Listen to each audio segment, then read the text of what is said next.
The assassin.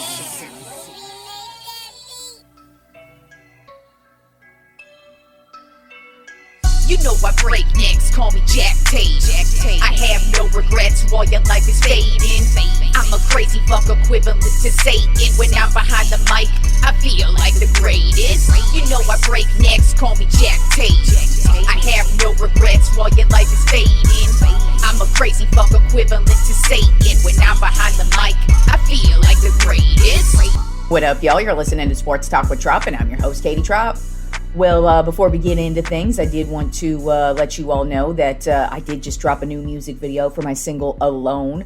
You can find that on my official YouTube channel, katietropp.net, or Katie Tropp, YouTube/Katie Tropp, and then you could also find it on my official website, katietropp.net as well.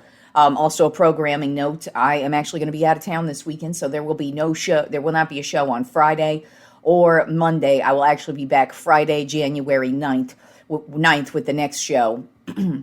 Because I will be in Phoenix recording my next album. And then also, just of note, since it is New Year's Eve and I do live in Texas, there's a good possibility that some fireworks might get blown off when I'm in the middle of this show. Hopefully not, but it is starting to get a little dark outside. And usually people start early with the fireworks. So you might hear some fireworks in the background, or you might hear some barking dogs in the background, but I will try my best to ignore it, but I just wanted to let you know, if you hear that shit, that's why, because it's New Year's Eve, and people would be popping off shit off in Texas, because that's how we do. I would too, but it's too goddamn cold outside for me, so that's a no thank you. So let's get right into the playoff picture for the NFL, because, since this is the final week of the regular season, I'm not going to do any power rankings today, because I'm not going to do, I'm basically treating today as Friday's show. I'm going to be going through week 18. I'm also going to lay out the playoff picture, and then I'm going to also talk about the college football playoff matchups coming up over the next couple of days. But that's pretty much what we're going to do. No more power ranking shows, because it's pretty much done. The season is pretty much locked and loaded. I mean, a lot of the games this weekend are going to be a crapshoot, because there's going to be a lot of teams not playing a lot of their starters, because they either are done for the season or they are headed to the playoffs and just don't really have to play their guys. So it's going to be a weird weekend of football, but we do have some good matchups with some playoff implications. So let's get right into actually how the playoff picture looks heading into Week 18. Right now in the AFC playoff picture, the number 1 overall seed right now is still the Denver Broncos.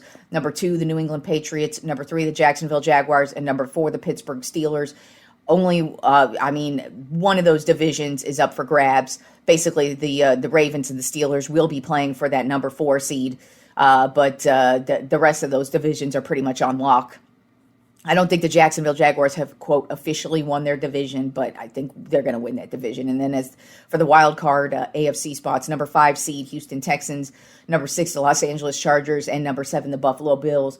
And like I said, the only team in the AFC that has a potential shot to try and sneak in the playoffs would be the Baltimore Ravens. Right now, they're on the outside looking in, but the Steelers and them, they will be playing Sunday Night Football, and it will be for the division, so we'll see how that shakes up. But that is the only team in the AFC right now that could potentially sneak in to the playoffs. And then the NFC side of things, number 1 overall seed right now is the Seattle Seahawks. Number 2, the Chicago Bears. Number 3, the Philadelphia Eagles. Number 4, the Carolina Panthers. So those are all the division leaders right now. For the number 4 seed, it's going to be a battle between Carolina and Tampa for that division this week. So they will be doing that. That's basically the only team that could sneak in. And then the wild card teams, we have number 5, the San Francisco 49ers. Number 6, the Los Angeles Rams. And number 7, the Green Bay Packers.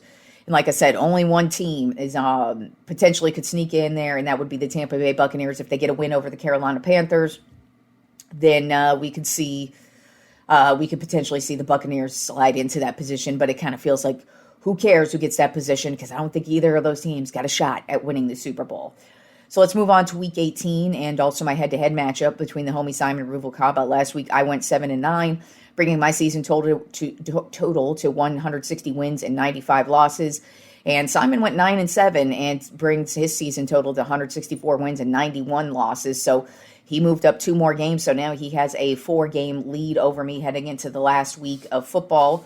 And that could be a big deal because, if we're within like 1 or 2, then we were going to play into the playoffs. But yeah, if there's no reason to, if he extends the lead, or if I just can't get within, because four is pretty difficult to overcome if you're talking about the playoffs. But he's got the 4 game lead, and good for him, because this is the first time in 5 years he's been able to actually even keep it this close. So good for him. He might actually finally win, but we still have week 18 to get through. And like I said, going to be a pretty difficult week to guess, just because there are a few good matchups. There's nothing but division matchups, so those are usually always good matchups. And so let's get right into it. We only have Saturday and Sunday games this week as well. No more Thursday night football, no more Monday night football. Monday night football will get a playoff game, and Amazon Prime will also get a playoff game as well. But for as far as the regular season goes, no more Thursday night football and no more Monday night football. So this week, week 18 begins on Saturday with one of the matchups that actually has playoff implications on the line: the Carolina Panthers at the Tampa Bay Buccaneers. Right now, the Buccaneers are a 3.5-point favorite, and the last time they faced off against each other 2 weeks ago, the Panthers were able to just get the better of the Bucs, and the Buccaneers just have not been playing good football at all. The last 2 months have just been terrible for them. They've been 1-7 since their bye week. So can they get it going? It just kind of feels like they have not been able to get it going. But then you look at the Carolina Panthers, and this team just has no idea what they want. It's like 1 week they're good, then 1 week they're terrible. I mean, Bryce Young only had like 53 passing yards last week. So that's just how ineffective their offense was last week. And so with the Panthers, you just never know what you're going to get from them offensively. You definitely know what you're going to get from them defensively. They are really solid on the defensive side of the ball. They are ball hawks, and they turn over the ball. But the Tampa Bay Buccaneers, it's just, they are a much more talented team. They are, I would say, the better team on paper, but we don't know what we're going to get from them either. But with that being said, I'm leaning towards them simply because they're at home, and the Panthers got the win the last time. So I think the Buccaneers are going to win their division, and they are going to move on to the playoffs. I've got the Tampa Bay Buccaneers winning this one 27-21. Then we have the Seattle Seahawks at the San Francisco 49ers. This is actually for their division as well, and the number 1 overall seed. If Seattle gets the win, they win the division, and they're the number 1 overall seed. Same thing with the Niners. Well, the Niners need a little bit of help for the number 1 overall seed, but they definitely win the division if they beat Seattle in this one. So those are the playoff implications, even though both teams are in the playoffs. It doesn't really matter. This is really just for number 1 overall seed. So Seattle at San Francisco, right now the Niners are a 1.5-point favorite. And this is always a battle. It doesn't matter who is playing for either of these teams. This is always a battle, and I expect this to be a battle. And when we're talking about a defensive battle, you definitely got to favor the Seattle Seahawks in a defensive battle, and that's what I have a feeling this is going to be. The Niners have been flying high on offense the last couple of weeks, and I just kind of feel like now they're going to run into a brick wall of the Seattle Seahawks defense, and I just feel like the Seahawks defense is not only going to make some big plays in this one, but I feel like they're going to make big plays where they could actually get some turnovers and get some pick sixes or pick up a fumble for a touchdown, because that's just kind of what they do. And the Niners, while they're riding high right now, it's just there's something about them. They're a very middle of the road team. Other than Christian McCaffrey and Brock Purdy, they really aren't showing out. They really aren't. They're completely injured. They're in all statistical categories. They're middle of the road. So it's like, at some point, I feel like they're just their luck's gonna run out. Basically, it's just kind of how I feel about them. And so I do have the Seahawks in this one, just because I like their defense. I think their offense will do enough to hold it down, and they do have a good ground attack. San Francisco's not really good at stopping the run, so I just kind of feel like Seattle's going to do enough to get the win in this one, but I think it's definitely going to be because of their defense. I've got the Seattle Seahawks winning this one 23-21. Then the Sunday matchups, we have the Cleveland Browns at the Cincinnati Bengals. Right now the Bengals are a 7.5-point favorite. Neither team has anything to play for, so it's just going to be straight up football for both teams. I kind of expect, Joe Burrow, he's been working his way back from his injury, and I just kind of feel like he's going to come out and do the same thing in this one, where he just has a nice solid game, has a couple of touchdowns, and then they probably just sit him down for the rest of the game. Cleveland, we're still on Myles Garrett alert. He has not broken the single season sack record just yet. He is still a half game to tie it, and then one half sack to tie it, and one sack to go over. he should get in this one. I feel like he should. It's going to be so shitty if he misses that record by a half. I'm just going to be so pissed. But I kind of feel like the Cincinnati Bengals have a terrible offensive line. So he's gotta at least get one sack in this one. So I think Myles Garrett's finally going to break the sack record, but once again, it's going to be in a loss. I've got the Bengals winning this one 27-14. Then we have the New Orleans Saints at the Atlanta Falcons. Right now, the Falcons are a 2.5-point favorite. Both teams who have nothing to play for, other than pride, of course. And, the Saints, Tyler Shugg, he has been having an amazing rookie year. And I kind of feel like he's going to do the same thing where he's just going to show out in this one, have a good time, really just show the world that, hey, I'm going to be the starting quarterback for the Saints next year. You better get used to it. Atlanta is too up and down for me, so I'm just going to take New Orleans in this one 26-20. Then we have the Green Bay Packers at the Minnesota Vikings. Right now, the Vikings are a 6.5-point favorite, which is very weird because, I don't think the Packers are terrible. They have issues, but, they're a playoff-bound team, so that's kind of odd.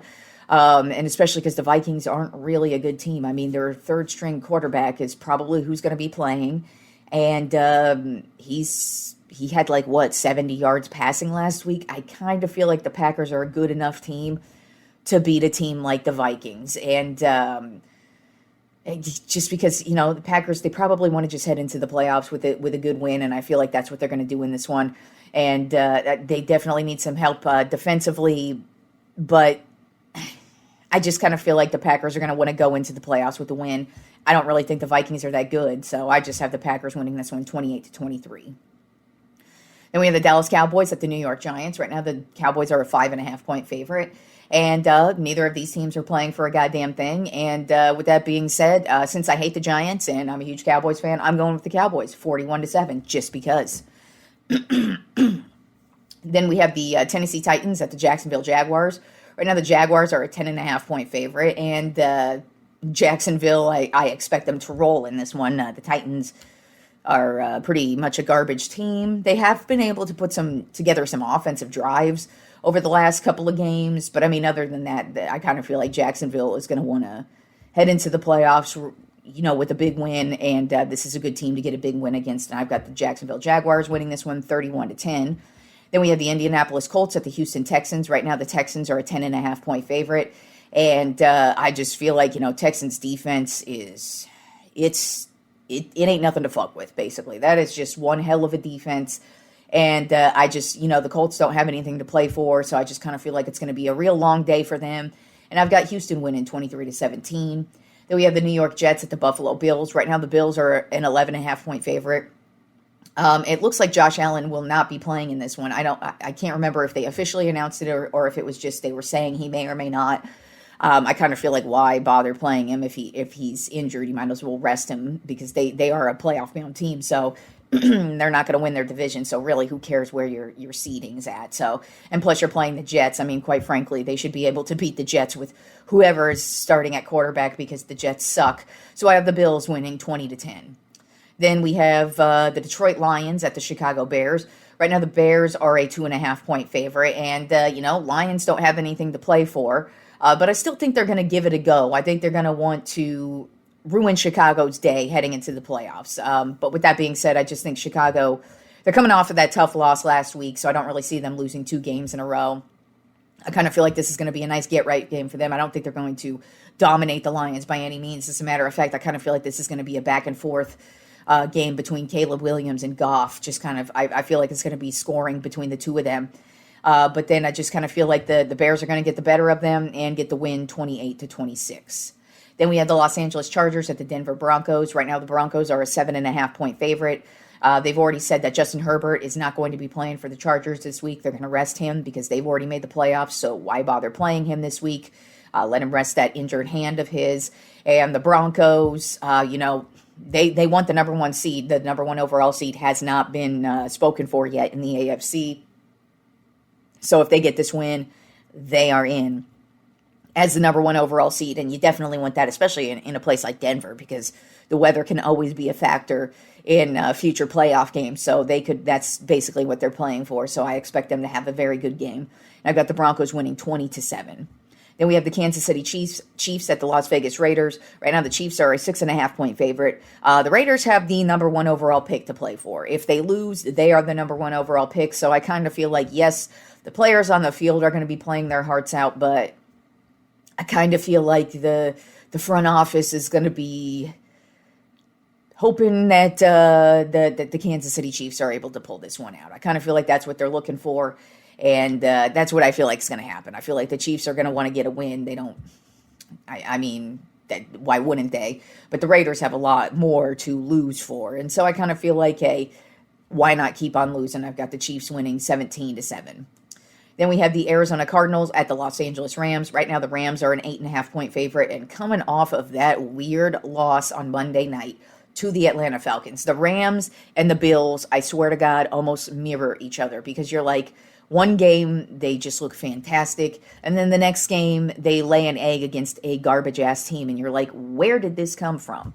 And so that's just what I always feel with the Rams. And that's what I kind of feel like this game could be potentially for them, because the Arizona Cardinals are not only a division rival, but they're a terrible team. But they have it's just, I wouldn't be shocked if they actually took the Rams to the mat in this one. But with that being said, I think it's going to be a close one, but I think the Rams are going to edge the Cardinals out in this one, 24-16.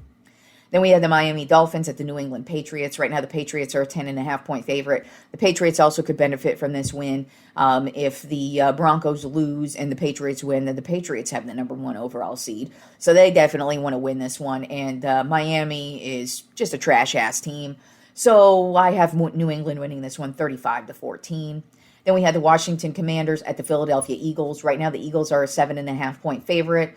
Washington is down to their third-string quarterback. Philadelphia is down to going to the Super Bowl again, basically. I mean, it doesn't matter how this team looks, how this team plays. They are headed to the playoffs, and I just kind of feel like we better get used to seeing this stupid team in the playoffs. And I don't think they're going to have any issues against Washington either. I just kind of feel like it's going to be a real easy game for them. I've got the Eagles winning 21-10. And then the Sunday night football matchup is the Baltimore Ravens at the Pittsburgh Steelers. Right now, the Ravens are a 3.5-point favorite, and this is for the division, and it is for the last playoff spot. To me, though, the Ravens, it doesn't matter. I mean, yeah, they're coming off of that big win last week, and everybody's like thinking that they're just going to keep on soaring and riding high, and it's like, this team has not played consistent football at all this season. They haven't been able to get it going once. And even when they do get it going, it's like the next game they just lay a complete egg. We don't know if Lamar Jackson's going to play. He did practice today, so it's possible he could play. I would say if he practiced today, it's more than likely he's going to play. But still, I don't think it matters if Lamar Jackson plays. I actually think the Steelers are the better team.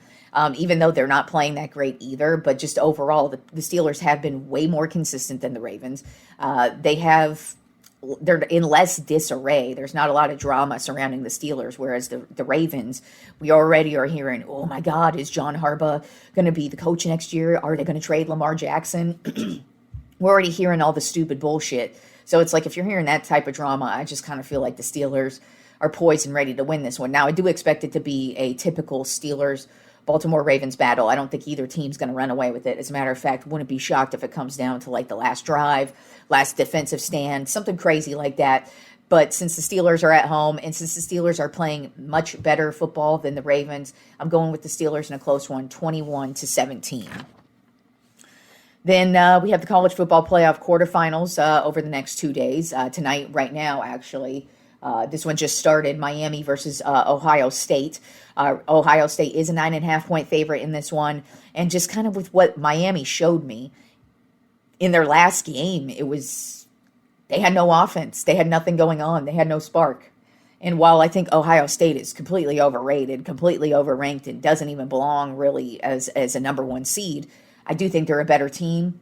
And so I do have Ohio State winning that matchup, but just simply because Miami has not been good on the offensive side of the ball as of late.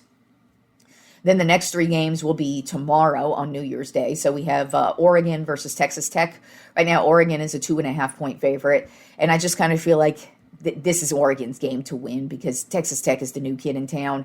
Yes, they're flying high, having a great season, but Oregon's been here before. They know how to win. They have a lot of depth. And I just think they're more ready for this type of game than Texas Tech. So I have Oregon moving on in that matchup. Then we have Alabama versus Indiana. Right now, Indiana is a 7-point favorite. And I got to say, that's kind of shocking. I mean, I know Alabama is not, they're kind of up and down. But Alabama is still a good team, and they've been here before. Whereas Indiana, I kind of think they're a little bit on the overrated side. And I also don't think they're ready for this kind of matchup. I wouldn't be shocked if Alabama actually kind of smacks them in the mouth in this one and takes an early lead and kind of never looks back, or takes an early lead and it kind of is tied here and there, but Alabama pretty much has the lead the whole way. That's kind of how I feel like it's going to go. I don't really believe a lot in Indiana. I think they're a good team, but I just kind of feel like now that they're here, now that we get to see if they're legit or not, I kind of feel like Alabama is going to take it to them. And I've got Alabama upsetting Indiana in that one. And then the last matchup we have tomorrow is Ole Miss versus Georgia. Right now, Georgia is a 6.5-point favorite. And, Ole Miss is coming in with no coach. And then Georgia's coming in with just being one of the best teams in the SEC and in college football. And, with what's left on the table, I just kind of feel like this is probably Georgia's national championship to win. They're probably overall the best team, the most consistent team, and the most trustworthy team because, yes, Ohio State won it last year, but this is a completely different team than last year, and they really haven't been tested at all by a good team. Then you look at, like I said, Miami, terrible offense, so I don't even expect them to move on. And then you've got Oregon, who can do it, but then it's like they get to the championship game and then blow their wad. And then Alabama, they just have so many questions where it's like, I don't really trust them to win the national championship. Whereas Georgia, I just kind of look at it, if they get past Ole Miss, they should have an easy ride to not only get to the national championship game, but probably win the national championship game. So that, if you can't tell, that means I'm leaning towards Georgia in this matchup over Ole Miss, just because I think Georgia is the better team. And they've been playing great football as of late, and you really don't want them at their hottest during the postseason. All right, y'all. Like I said, there will not be a show this Friday, and there will not be a show next Monday. I will be back on Friday, January 9th. We will be talking NFL playoffs on that show. But until then, enjoy the next couple of weeks of football. Enjoy the next couple of weeks of sports, and I will talk to you fools when I get back on January 9th.